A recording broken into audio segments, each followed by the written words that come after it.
This program is brought to you by Link TV for educational and non-commercial use only.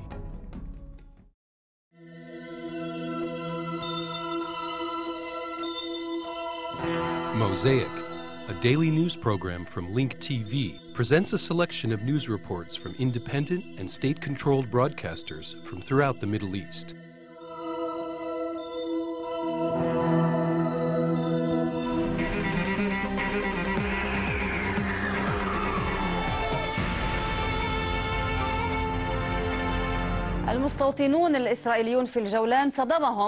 Israeli settlers in the Golan Heights were shocked by the Israeli-Syrian peace negotiations. They said that Olmert is jeopardizing Israel's security. But what about the Arab residents in the Golan Heights? We leave you with Rima Mustafa.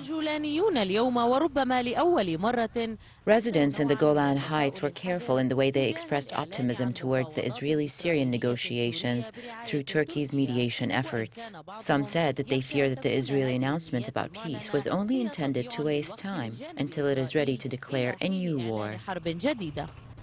There are fears that these negotiations are meant to gain time so Israel can prepare for a new round of violence towards Iran. The peace negotiations must be started, and if Israel has not learned this lesson yet, it must learn it quickly. Israel has no options but to hold peace negotiations with Syria, because at the end no solution can be reached without Syria, and the only way to solve the problem with Syria is to give it back the Golan Heights. The 500,000 Arab residents of the Golan Heights say that there are another 500,000 refugees displaced from the Golan, and they stress their right to come back to their land and say that they miss them. I hope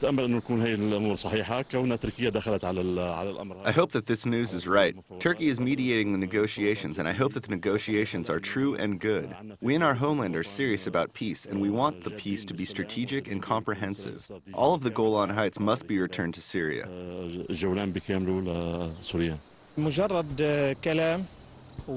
These are only words, and so far we have not seen any action. These negotiations are a continuation of a long process of peace negotiations since the White Plantation. I mean, since Prime Minister Rabin and Barak and all the others who participated on the Syrian-Israeli peace track. The Arab residents of the Golan Heights are not the only ones who cast doubts on Israel's intentions based on previous experiences with the peace negotiations. Israeli settlers who have been living in the Golan Heights also share the same view, though for different reasons. The settlers expressed a strong opposition to the idea of evacuating the settlements and announced that they will resist such an evacuation plan, though they believe that this will not likely happen. They have been talking for 20 years and they will continue for more years to come. We have been living in an unstable situation for the past 40 years, and all options are open. The peaceful negotiations have not brought any results until today. The question is, will there be good news in the future? Rima Mustafa, Arabiya, from the occupied Golan Heights.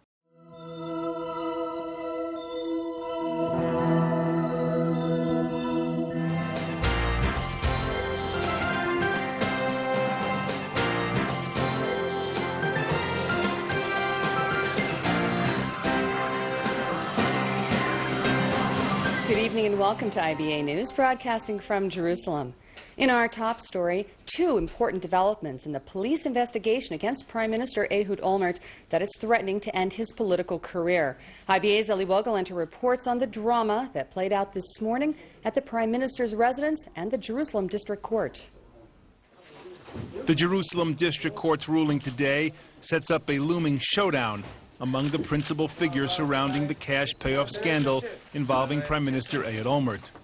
The court ruled that New York financier Morris Talansky will give his deposition against Prime Minister Ehud Olmert on Tuesday morning at 9 o'clock. Talansky had been scheduled to be deposed on Sunday, but Olmert's lawyers argued that they had not received all the case material.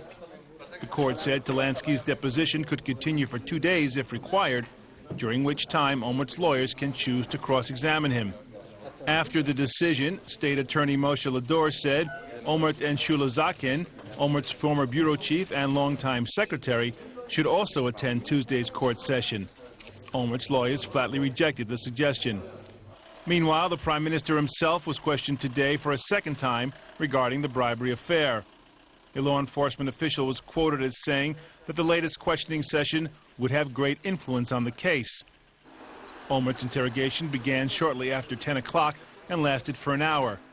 Investigators from the National Fraud Squad confronted Olmert with the new evidence gathered since his last interrogation, including what they've heard from Olmert's friend and attorney Uri Messer and from Talansky.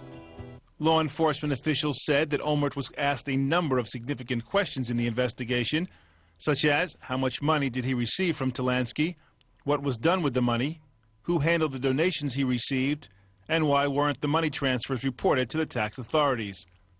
It is believed that Olmert will have to be questioned on the affair at least one more time. Messer was questioned yesterday at the National Fraud Squad, and according to investigation officials, he cooperated with the police and reinforced Talansky's earlier testimony to investigators. Police believe that Messer served as Olmert's banker, storing the money the premier received from Talansky in a safe in his office. Messer was questioned for several hours yesterday, in part as preparation for Olmert's questioning today. The reason Olmert was being interrogated today, despite the fact that other witnesses remain to be questioned, is because police want to lock in Olmert to his story before Talansky's scheduled deposition Tuesday before the Jerusalem District Court. Eli Wogelanter, IBA News. Meanwhile, Prime Minister Olmert is also facing a storm of opposition to the launching of indirect peace talks between Israel and Syria. IBA's Elisha Rabin has an update. At the heart of the peace talks is the possibility that Israel would give up the Golan Heights to Syria. That element of the deal isn't sitting well with many Israelis. Last night, protesters disrupted a speech Prime Minister Ehud Olmert was giving to a group of young Americans in Latrun. Demonstrators holding signs that said the people are with the Golan were able to get within just a few meters of the Prime Minister. Instead of ignoring them, Olmert had a response. I know of no nicer and more beautiful part that I've been visiting lately than the Golan Heights. So we have no argument. Let's leave politics aside for a second. Opposition leader Benjamin Netanyahu weighed in for the first time on the talks. He told a Likud party forum that peace talks have become a refuge for Israeli leaders under investigation. He also said that Olmert can't be trusted to carry out negotiations, as he would likely put his own political survival ahead of national interests.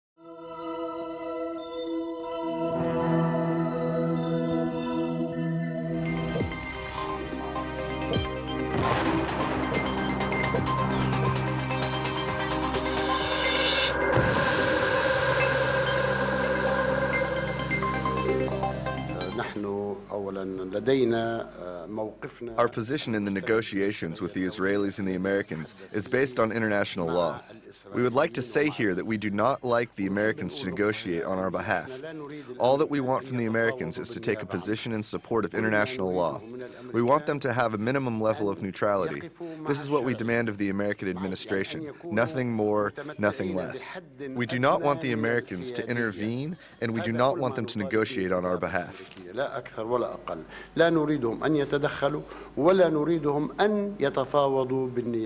Pertaining to the Israelis, we are negotiating with them, but we do not want to paint an illusion. We do not want to say that the problems have been resolved or that they will be resolved soon. However, we can say that there are negotiations and that all the issues are being explored.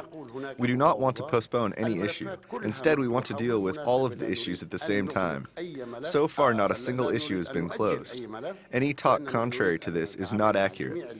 This year, we have given ourselves a chance to use the opportunity which was talked about by President Bush and which the world talked about at the Annapolis and Paris conferences. We must use this opportunity so we can reach an end. If we reach a resolution, we would welcome that. If we were not to reach any resolutions, at least we can say that we have exerted all our efforts. We do not want to link regional events and so on. We don't want to say that some events are linked to others. What is important for us is to say that what Hamas did is rejected. We reiterate our position that we reject it, and we demand that Hamas reverse its coup and recognize Israel. We are ready to hold early presidential and parliamentary elections. Frankly, we are angry with what President Bush said at the Israeli Knesset in principle.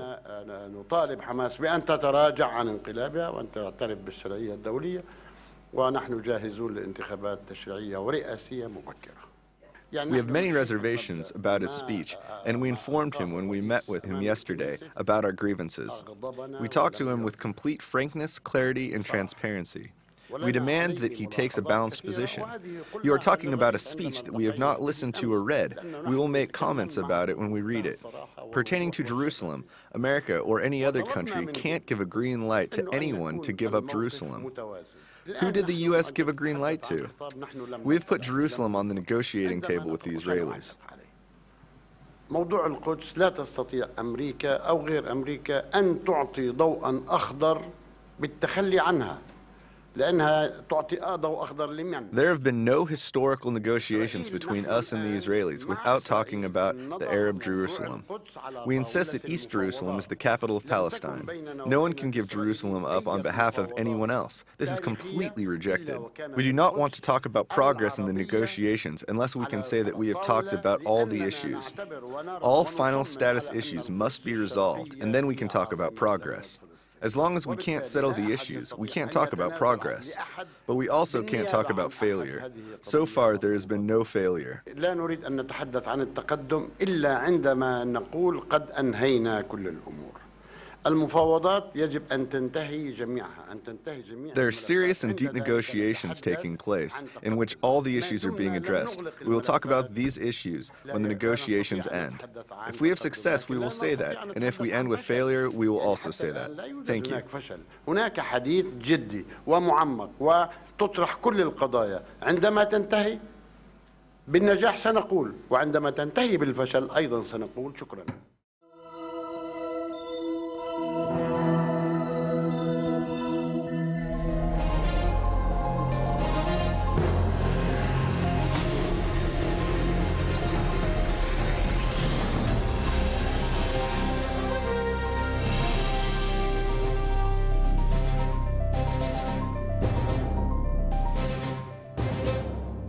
مدينة عكا واحدة من المدن الساحلية الفلسطينية التي احتلتها العصابات الصهيونية قبل 60 عاما وطردت أكثر من 95%. Akka, or Akko, is one of the coastal Palestinian cities which were occupied by Zionist gangs 60 years ago. More than 95% of the city's original inhabitants were expelled, who had to travel to Lebanon by sea. Those who remained in the city suffered from the Nakba's aftermath for 60 years. They were discriminated against in all aspects of life.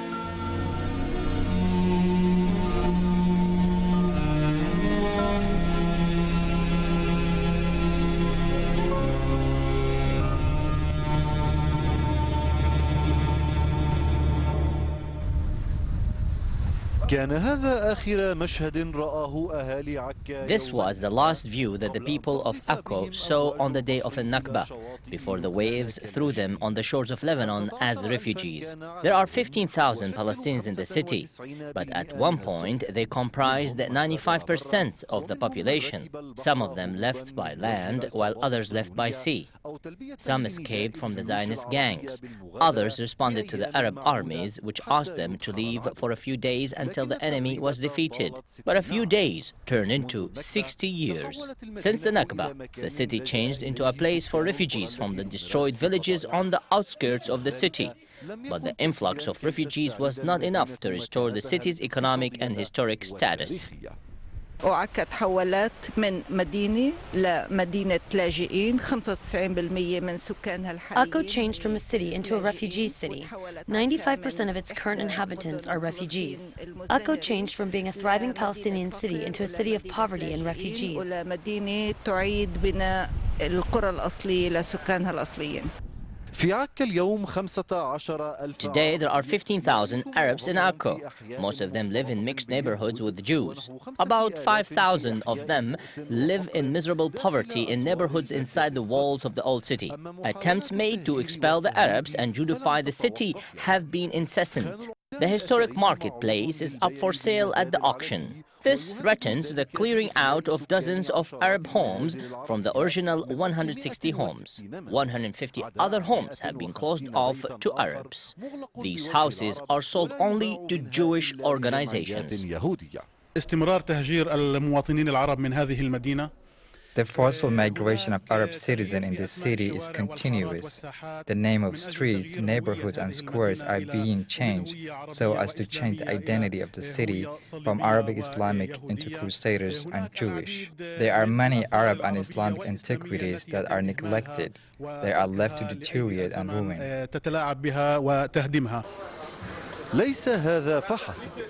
This is not all.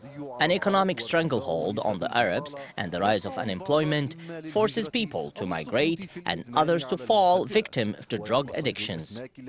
Fishing, which the people of Akko are known for, is one of the most harmed sectors. This is because of the stranglehold on fishermen who are prevented from fishing deep in the sea. The struggle for survival continues in Akko. For the Arabs here, the Nakba did not end in 1948. It has continued until today, taking new shapes and forms of racism, strangleholds, and forceful migration. Ilyas Karami, the city of Akko.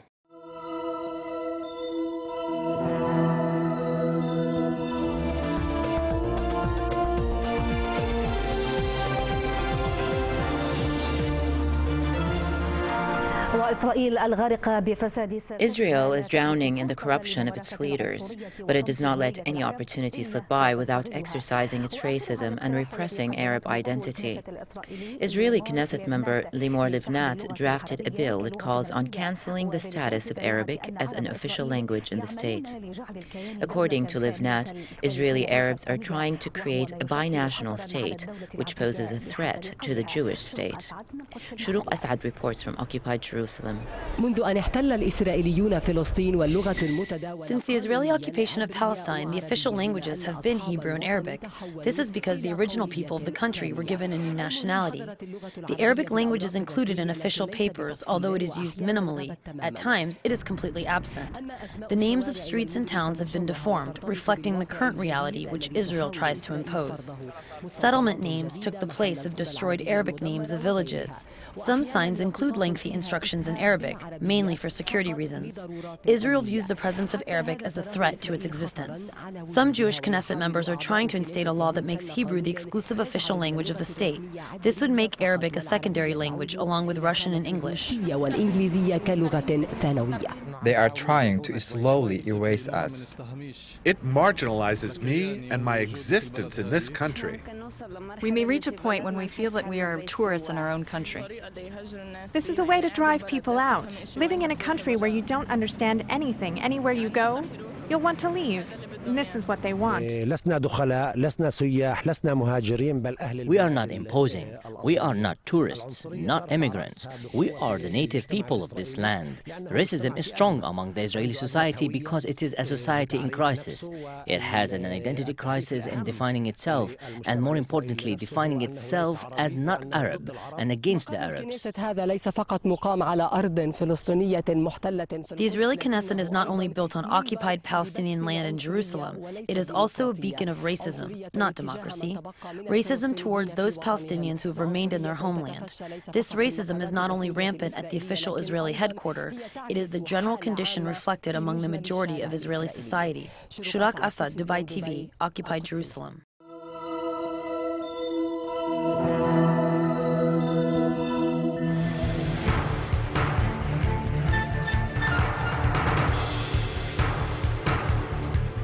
Things are going back to normal in Lebanon. The tents have been removed from the center of Beirut. The sit-in has ended and the city is preparing for a celebration. The tents of the opposition have been dismantled, and the blue tent has returned to shade the Martyrs Square. The last and largest tent of the opposition is about to be taken down. This little bulldozer is working on returning the Martyrs Square to its original condition. موقف السيارات هذا تحول في اعتصام المعارضة إلى مخيم لمناصري حزب الله. This parking lot, which was turned into a camp for Hezbollah supporters during the opposition's sit-in, has gone back to its original purpose, a parking lot. But the opposition camp was not limited to the parking lots. The slogan, "It will go back the way it was," made it essential to return all things to the way they were, even if it meant doing extra work. No order has been issued yet to lift the metal dividers between the two sections of the Martyrs Square. The hour of the celebration has not yet arrived, but it will soon. With it, the martyrs will be freed from a division that almost reduced them to no more than dead people. Al-Azariya has begun recollecting its near and distant past, even though during the sit-in its identity had been changed to Muhammad al-Miqdad Street. Commercial stores and nightclubs shake off the dust from the phase of political unrest, and the commercial center yearns for the good old days. The parking lot has been released from imprisonment by a united political stance. The commercial center has gone back to normal, and patrons have returned to the restaurants. The city center has gone back to itself after it came out as the victor of the recent political decisions. Everyone is waiting for the clock to turn to 5 o'clock this Sunday. The presidential palace will not stay closed off until the election of the president. The tents have been removed, the barbed wire has been cut, the metal barriers have been taken down, and the stones have been removed. The tires, of course, have been removed, and so have the tree leaves. But the road to the presidential palace is still closed, as are the roads leading to the Martyrs and Riyadh al-Sulh squares. The barriers await the celebration to bring back life into the center of Beirut. The stocks of regional reconciliation have gone up, but the political lift came from Qatar. With it, the sit-in was lifted and the tents were removed. Only the metal partitions have remained, awaiting the celebration and the reopening of the Martyrs Square, which has acquired new martyrs. Iyad al-Abbas, New Television.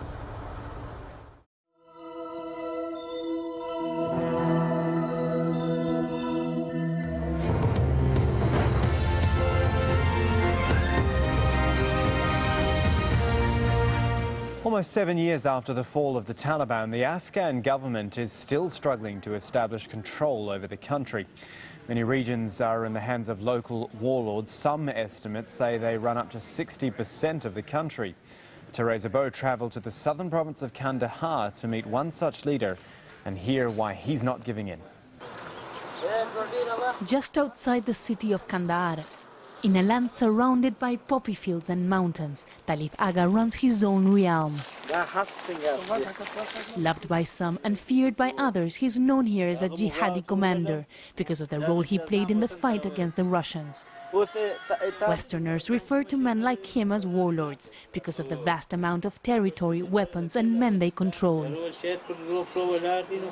profits from the poppies grown in this area allow him to pay for his private army. I captured this gun while fighting against the Russians. This is the symbol of my army. I chose it during the jihad against Russia. The government has no room here, as the security and the region's affairs are sorted out by Talib Aga and his men. After the fall of the Taliban in 2001, the new government has tried to involve the warlords into the new system, using them to stabilize the country. Many of them took advantage of the situation, and now the government is looking for ways to control them. I accept to die if the foreigners want to kill me or if the Taliban want to kill me. We will not let foreigners here, and we will not let the Taliban in this area. None of them is welcomed here. This police officer considers himself one of Talib Aga's men. His weapon shows the emblem of his army, in a clear sign of where his loyalties stand. Warlords continue to be very powerful within Afghan institutions, especially among the army and the police. For many, the problem is that these people continue to live in a war culture, where security forces respond to a warlord and not the state. A recent CIA study shows that 60% of the Afghan territory continues to be under the control of the warlords. The rest is split between the government and the Taliban. We want to live and die for our leader. His is the best government because it is not corrupt like the current Afghan government. Talib Aga's brother was killed in a suicide attack in Kandahar. He was the original leader of the army.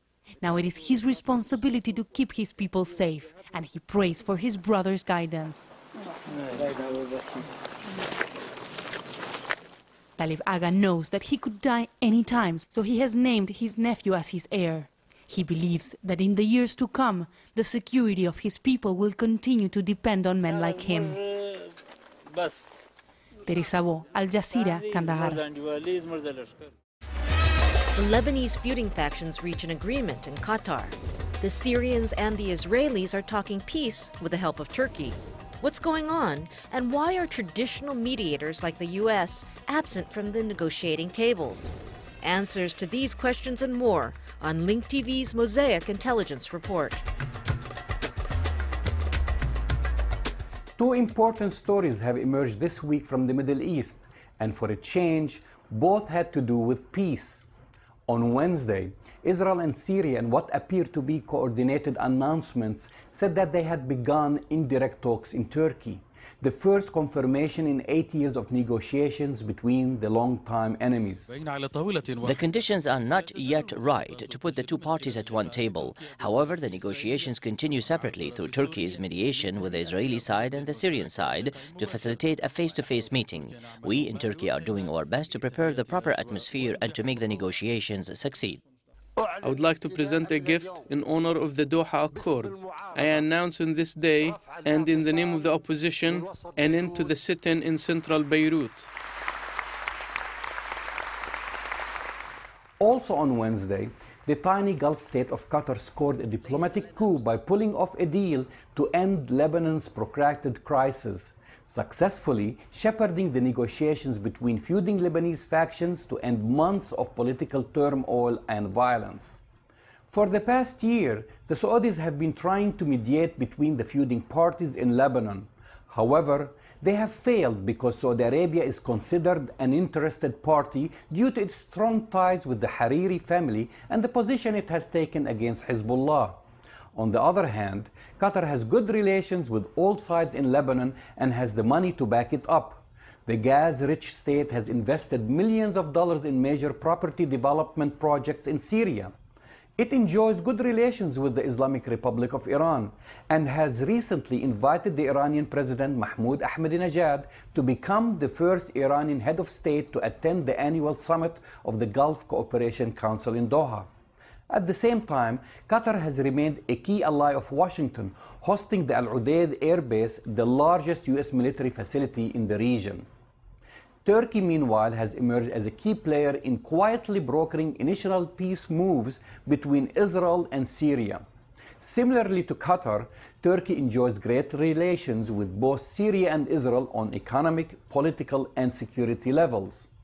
It is hard to compare the future of these two breakthroughs in peace negotiations, especially when considering the rocky road that both Syria and Israel will be facing.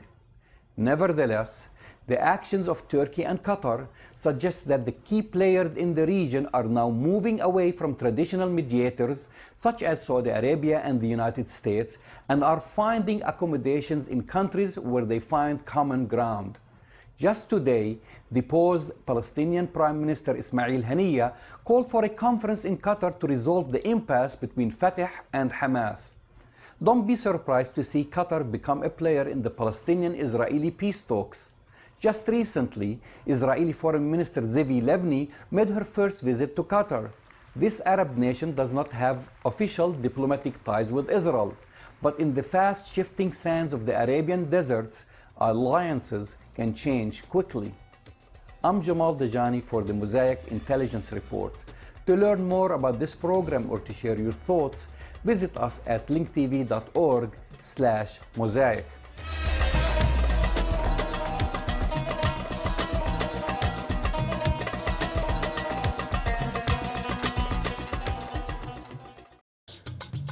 Get more news about the Middle East online at linktv.org/mosaic.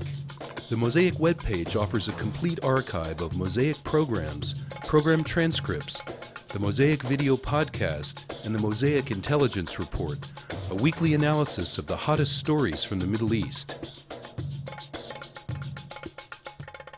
The views expressed on Mosaic are those of the participating broadcasters, not Link TV or its sponsors. The production of Mosaic is made possible with the support of viewers like you. Thank you.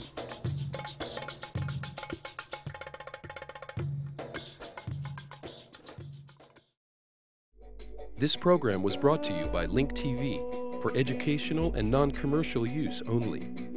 Link TV is the only U.S. television network devoted to global and national news, with uncompromising documentaries and diverse cultural programs.